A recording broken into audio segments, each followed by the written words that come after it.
Fala, meu povo. E aí, como que vocês estão? Vocês estão bem? Hoje estamos aí para mais um vídeo. Já deixa o like aí, se inscreve no canal, que hoje a gente vai falar sobre um tema polêmico, um pouco polêmico aqui. As famosas bets. As famosas bets. Eu vou começar dando meu exemplo, como que as bets quase, quase, eu digo quase porque foi quase destruíram a minha vida. E vou contar o porquê que elas não destruíram a minha vida. Meados da pandemia, né? Acho que a maioria das pessoas conheceram as bets na pandemia, assim como eu. Eu descobri as casinhas lá, sabe? Primeiro era o aviãozinho, sabe? As apostas esportivas, que foram as primeiras que vieram surgindo, né? E eu, muito curioso, falei, pô, vou ficar de fora. Vou ver, né? Cruzeirense nato, mineiro. Acho que vou deixar de apostar no Cruzeiro. E toda aposta que eu fazia, eu perdia. Eu lembro que a primeira aposta que eu fiz era um jogo do Cruzeiro Esporte, se eu não me engano, sabe? E tava tudo favorável pro Cruzeiro ganhar. Tudo favorável. Era um jogo em casa, tudo favorável. E eu falei assim, cara, vou apostar R$ 10 no Cruzeiro. E era, se eu não me engano, era pra voltar R$ 30, era alguma coisa assim. E eu perdi. E eu perdi essa aposta. E eu lembro que eu fiquei incrédulo, porque na minha cabeça não tinha como dar errado, sabe? Não tinha como dar errado. E nisso eu continuei apostando em outros jogos, fazendo as múltiplas e apostando e só perdendo, sabe? Só perdendo. Isso logo quando as bets meio que estouraram, sabe? As bets meio que estouraram e eu comecei nessa, sabe? Só que não deu muito boa pra mim, sabe? Não tava dando muito boa. Nisso, passado bastante tempo assim que as apostas esportivas pra mim não funcionavam nada, porque eu não entendia nada e eu só era clubista mesmo, sabe? Eu lembro que um dos primeiros foi aquele do aviãozinho e eu ficava analisando aquele gráfico muito, sabe? Eu ficava tentando entender o padrão, ficava vendo vídeo no YouTube de como jogar, sabe? Naquele aviãozinho ali pra ganhar. E eu conseguia até que ganhar. Eu conseguia ganhar, eu conseguia entender o padrão assim, mas não o suficiente pra ganhar sempre, né? E eu perdia muito dinheiro naquele. Eu sei que no total eu acredito que eu tenha perdido em apostas mesmo, acho que uns R$ 200. E o que que eu tiro de conclusão desses R$ 200? Esses R$ 200 foram um investimento na minha vida, sabe? Eu olhando hoje, refletindo sobre isso, porque aconteceu uma determinada situação com um conhecido meu sobre essas bets, eu vejo como um investimento. Por quê? Porque foi um dinheiro que eu joguei, perdi ele e não quis jogar mais, sabe? Porque eu vi que não era pra mim, que eu vi que não era algo que iria me trazer um retorno, sabe? Eu via que não era pra mim. E ao mesmo tempo, até hoje, às vezes eu olho para a questão das bets, eu vejo pessoas que eu conheço ganhando muito dinheiro, sabe? E é tentador, cara. Eu acho que vocês conseguem me entender, porque as bets em si, as apostas, é muito tentador. Você vê a pessoa jogando ali e você vê a pessoa ganhando, e é muito tentador, sabe? É muito, muito, muito tentador mesmo. Porque aquilo ali meio que foi feito pra deixar você tentado mesmo, sabe?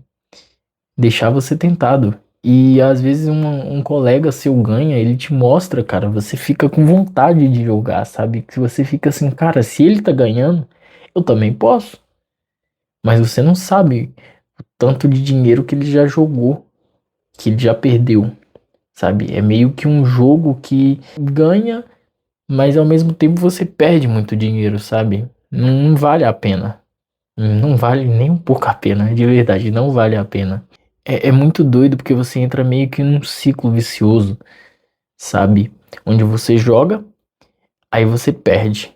Nisso que você perde, você vai tentar recuperar o que você perdeu. Consequentemente, você vai lá e perde mais. Ou você joga e você ganha. E você fala, não, eu vou só jogar isso aqui e pronto, eu vou sacar e acabou. Nunca mais. Só que não é bem assim.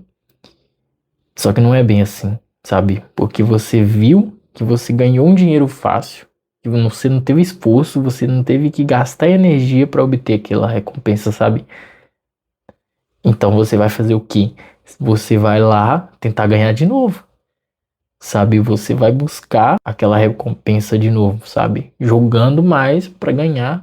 E não adianta falar que, eu vou jogar aqui e vai ser só essa vez. Eu ganhando, eu vou sacar e acabou. Porque o fato de você ir lá jogar e ganhar, você vai querer, igual eu falei, você vai querer voltar. Não adianta, é um ciclo vicioso. E a longo prazo, por mais que você ganhe, você fica naquela oscilação, subindo e descendo, sabe?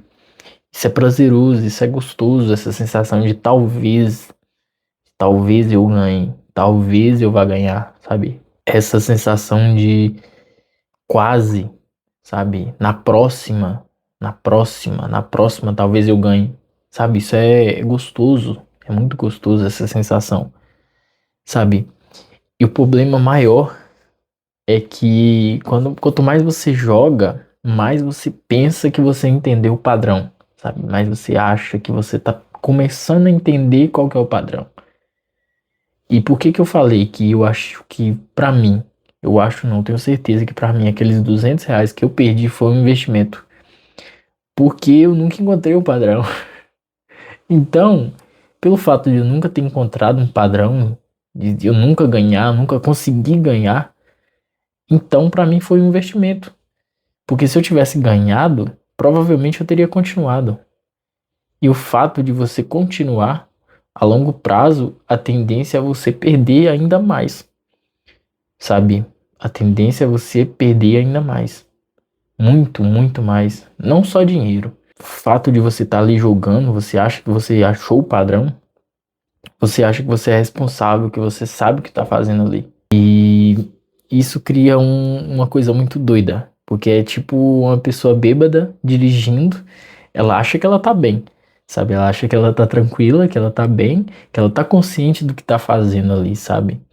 Que ela acha que tá no caminho certo, que é aquilo ali mesmo que ela deve continuar fazendo, sabe? E aí ela vai e se ferra, sei lá, atropela alguém, bate em alguém, bate em outro carro, bate num muro, sei lá, sofre um acidente.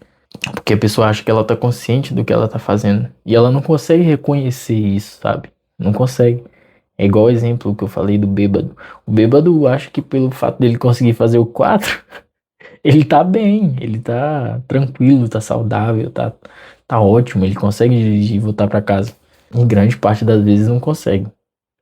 Outra grande questão é o fato de ser um vício muito escondido, sabe? Ser algo muito mascarado. Você consegue mascarar muito bem, porque a pessoa quando ela tá viciada nisso, o fato dela achar que ela é responsável, que ela sabe o que tá fazendo, que ela tem a noção do que ela tá fazendo ali, ela consegue esconder isso muito bem de todas as pessoas ao redor. Às vezes a pessoa pode ser viciada em aposta e ela esconder. Não é igual um vício, por exemplo, em alguma droga, um vício em cigarro, um vício em bebidas, que é algo que as pessoas podem ver você usando, podem ver você mal com aquilo, sabe? O vício em apostas é algo muito, muito perigoso porque você consegue esconder muito bem. As pessoas conseguem esconder esse vício muito bem, sabe? Essa capacidade de esconder, de não mostrar para família, para amigos, sabe? E a pessoa guarda isso para si. Ela guarda isso e esse é o grande problema, porque você não imagina que a pessoa tá viciada, sabe? Ninguém consegue imaginar. E a pessoa só vai se afundando cada vez mais, porque ela vai lá, aposta, perde, vai tentar recuperar, aposta, perde, vai tentar recuperar. E a pessoa acha que tá tudo bem, que aquilo ali é normal, que logo mais vai vir a maré de sorte e que ela vai ganhar. Só que ela não tem aquela noção de que ela tá viciada naquilo, sabe? Naquela sensação de apostar e de estar ali presente no jogo. Isso é uma coisa que a longo prazo vai ferrar muita gente. E outra coisa é a questão do valor que a pessoa vê de si mesmo, sabe? Quanto mais a pessoa perde dinheiro, mais ela se afunda naquilo ali, mais a visão de si mesmo ela vai caindo, sabe? É aquela frase que fala que até o andar do liso é triste, sabe? Até o jeito que o liso anda, que a pessoa que não tem dinheiro anda, é mais infeliz, é triste, sabe? Porque a pessoa meio que vai se afundando naquilo ali. E querendo ou não, o dinheiro te dá uma segurança, sabe? E quando você não tem e você tá devendo, querendo ou não, você tá devendo. Você perde muito dinheiro, você acaba, entre aspas, estando devendo, sabe? Você acaba estando devendo. E você tem a obrigação de recuperar aquilo que você perdeu. Então, querendo ou não, você tá sem dinheiro e você meio que tá devendo a si mesmo, sabe? Então você tem que recuperar aquilo que você perdeu. Isso te dá uma sensação de vazio, de tristeza, sabe? Porque você meio que não enxerga valor em si mesmo. Isso a longo prazo, sabe? Quanto mais você continua naquilo, vai indo, sabe? A tendência é sempre piorar, é sempre a destruição mesmo, sabe? É sempre a destruição. Porque quando você vê, você já tá pegando dinheiro emprestado para apostar, você já tá fazendo empréstimo, você já tá vendendo algo. E qual que é a diferença de uma pessoa que aposta para um usuário de algum entorpecente, sabe? A longo prazo, assim. O usuário de algum entorpecente, de algum tipo de droga, a pessoa faz loucuras, sabe? Só pra usar, sabe? Só pra ter aquilo. A longo prazo, a tendência é sempre a pessoa viciada em aposta, viciada em apostar, ela buscar cada vez mais isso, sabe? Buscar e se enfiar cada vez mais nesse buraco sem fim.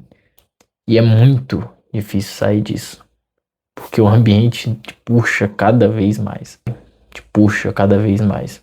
A culpa, no meu ver, não é do viciado em si, é um inúmeros fatores, sabe? Mas que os fatores podem ser resumidos a uma coisa só: o ambiente. Ambiente sempre vai ser o ambiente. Não tem o que fazer, vai ser sempre o ambiente, sabe? O fator principal determinante para o vício nas apostas. E o ambiente que eu falo é os influenciadores, as propagandas, o futebol, o ambiente no todo, sabe? O ambiente por completo. Não é culpa simplesmente da pessoa que tá ali jogando, sabe? Não. Não dá pra dizer que é só parar de jogar, é só parar de apostar, porque não é tão simples assim.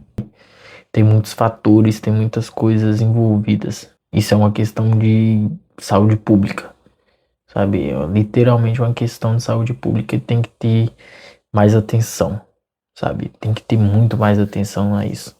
Eu já vi relatos, eu já vi histórias, graças a Deus, graças a meu bom Deus, não aconteceu ainda. Eu espero que não aconteça com ninguém que eu conheço de autodestruição. Graças a Deus ainda não aconteceu. Mas eu tenho muita preocupação com isso, sabe?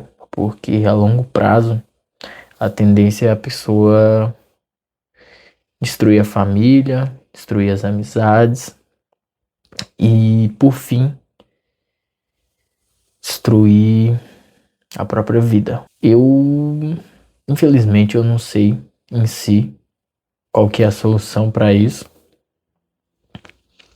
qual que é a solução para tudo isso, para esse ambiente caótico que eu falei aqui. Não sei em si, mas se você consegue pensar um pouco, se você fez igual a mim, eu não sou melhor do que ninguém, mas graças a Deus eu perdi aqueles R$ 200. Graças a Deus. Eu espero que você também tenha perdido algum dinheiro e não tenha voltado, sabe? Espero. Espero que não tenha sido uma perda maior para você ou para algum conhecido seu, alguém do seu convívio. E vamos torcer para que a longo prazo esse ambiente deixe de ser tão caótico, que eu tenho medo do que pode vir nos próximos anos aí. A gente vai falando sobre isso. E esse foi o vídeo de hoje. Deixe seu like, se inscreve no canal. E é só o começo.